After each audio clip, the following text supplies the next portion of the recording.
Transfer of Property Act. First I discuss introduction.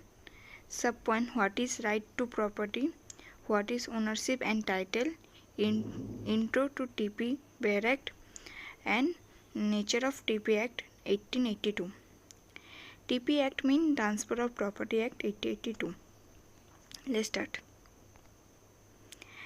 First, what is property? So we must know what is property. Property two type: tangible property, intangible property. Tangible property two type: immovable property, movable property. Tangible property means हम कोई चीज़ को छू सकते हैं, जैसे fan, table, chair. और intangible property जैसे ये लॉ माइंड एक चैनल है, ये आप सुन सकते, देख सकते, बट छू नहीं सकते. आप छू सकते फ़ोन को, वो लॉ माइंड चैनल को नहीं छू सकते.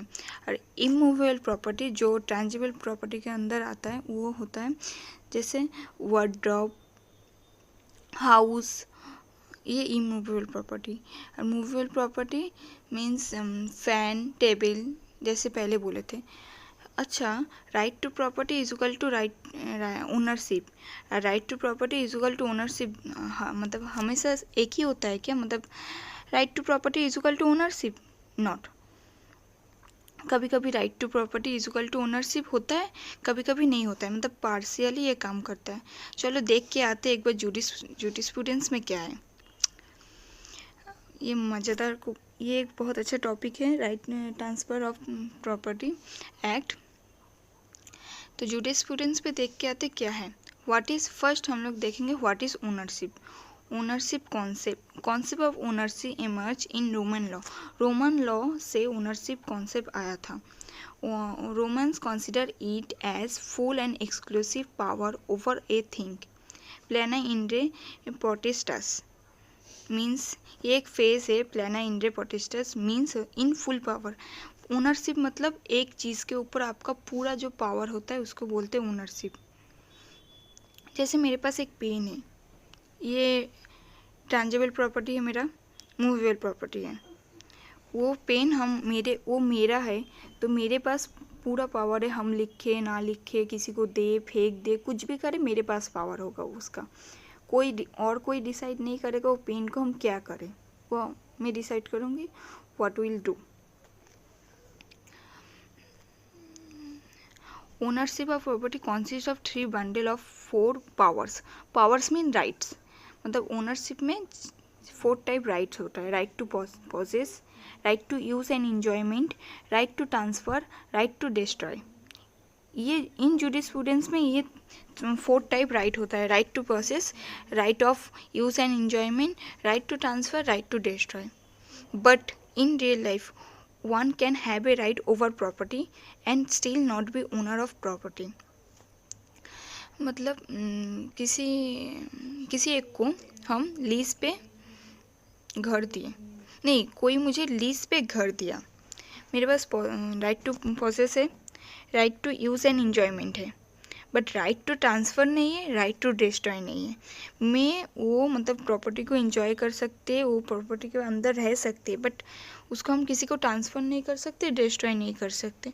Another example, I can transfer certain right over the property to another and can still be the owner.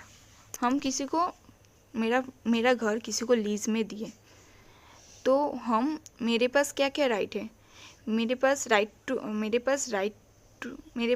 हम किसी को लीज पे कोई घर दिए, तो मेरे पास राइट टू पॉसेस नहीं होगा, मेरे पास वो घर नहीं है क्योंकि हम वो घर किसी को लीज पे दिए. Right of enjoyment and use नहीं है क्योंकि हम वो घर लीज पे दिए, तो इंजॉयमेंट कैसे करेंगे, वो घर में हम रहते ही नहीं है. राइट टू ट्रांसफ़र, हम एक बार लीज पे दे दिए, तो हम नेक्स्ट टाइम कैसे किसी को और लीज़ पे दे सकते हैं. राइट टू डिस्ट्रॉय भी नहीं कर सकते क्योंकि जब तक लीज़ ख़त्म नहीं होगा तब तक हम वो प्रॉपर्टी को डिस्ट्रॉय भी नहीं कर सकते क्योंकि वो कोई और वो प्रॉपर्टी में रह रहा है अभी. तो इन लीगली क्या बोलता है ओनरशिप का मतलब देखते हैं. टाइटल का लीगली टाइटल मीन्स क्या होता है. Legally, the person who holds the title is the owner of property. Title is a document that gives the owner evidence of this hold over a property. Title can be held by more than one person as well. मतलब इसका मतलब क्या समझे हम लोग, the person who hold the title is owner of property, मतलब एक person जो ओनर है वो सिर्फ होल्ड कर सकता है, ओनर का जो टाइटल है वो होल्ड कर सकता है। वो लीज पे दे, कुछ मतलब मॉर्गेज पे दे, लीज पे दे, कुछ भी करे, बट वो होल्ड कर सकता है, ओनरशिप का टाइटल होल्ड कर सकता है जितना भी हो। मतलब लीजर जो होगा वो अपना, लीजर जो मैं लीज पे दी हूँ, जो लीजी होगा, आई एम लीजर, मैं लीज पे कोई घर दी हूँ तो आई एम लीजर। जो लीजी होगा वो यूज़ कर सकता है, सब कुछ कर सकता है, बट किसी और को ट्रांसफ़र नहीं कर सकता without my knowledge and my consent. तो ओनरशिप मतलब आपके पास प्रॉपर्टी हो या ना हो फ़र्क नहीं पड़ता, आपके पास वो प्रॉपर्टी का टाइटल होना चाहिए। तो go next slides. Transfer of property act 8082 commence 17 फरवरी 1882, मतलब ये आया था 17 फरवरी 1882। इन्फोर्स कब हुआ था? 1 जुलाई 1882। तो इसमें क्या ट्रांसफ़र ऑफ प्रॉपर्टी एक्ट 1882 में क्या क्या है देख लेते हैं। इसमें 8 चैप्टर है, 137 सेक्शन है। फर्स्ट चैप्टर में 1 to 4 प्रीलिमिनरी है, 5 to 53 A transfer of property by act of parties, 54 to 57 sale है, 58 to 104 मॉर्गेज है, 105 to 117 लीज है, 118 to 121 एक्सचेंज है, 122 to 129 गिफ्ट है, 130 to 137 एक्शनेबल क्लेम है। प्रीलिमिनरी में इंपॉर्टेंट डेफिनेशन मतलब होता है, जैसे what is immovable property, what is actionable claim, what is noticed, what is movable property, ये सब इंपॉर्टेंट डेफिनेशन है। तो ट्रांसफ़र ऑफ प्रॉपर्टी एक्ट में क्या क्या है ये तो हम लोग को पता चल गया। अब देखते हैं इसका nature of transfer of property act 1882। It is not exclusive law, it is not exhaustive law. Exhaustive law मतलब क्या होता है? Transfer of property not complete law, मतलब it is not complete law, मतलब ट्रांसफ़र ऑफ प्रॉपर्टी अनडिफाइन, मतलब define है but completely नहीं, undefine बोल सकते, कंप्लीटली अप्लाई नहीं होता है। Transfer between living person only, इंटरवीवर्स। तो इधर एक मिनट, लिविंग पर्सन मतलब क्या होता है? Living person include individual, company, association, other bodies of individual. मतलब ट्रांसफ़र हो सकता है बिटवीन 2 लिविंग पर्सन के बीच में ही ट्रांसफ़र हो सकता है। जब 2 पर्सन अलाइव होंगे तभी transfer of property act apply होगा।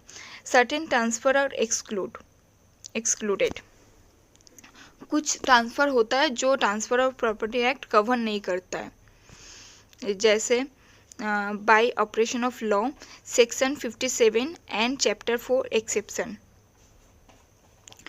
ऑपरेशन ऑफ लॉ मतलब क्या होता है?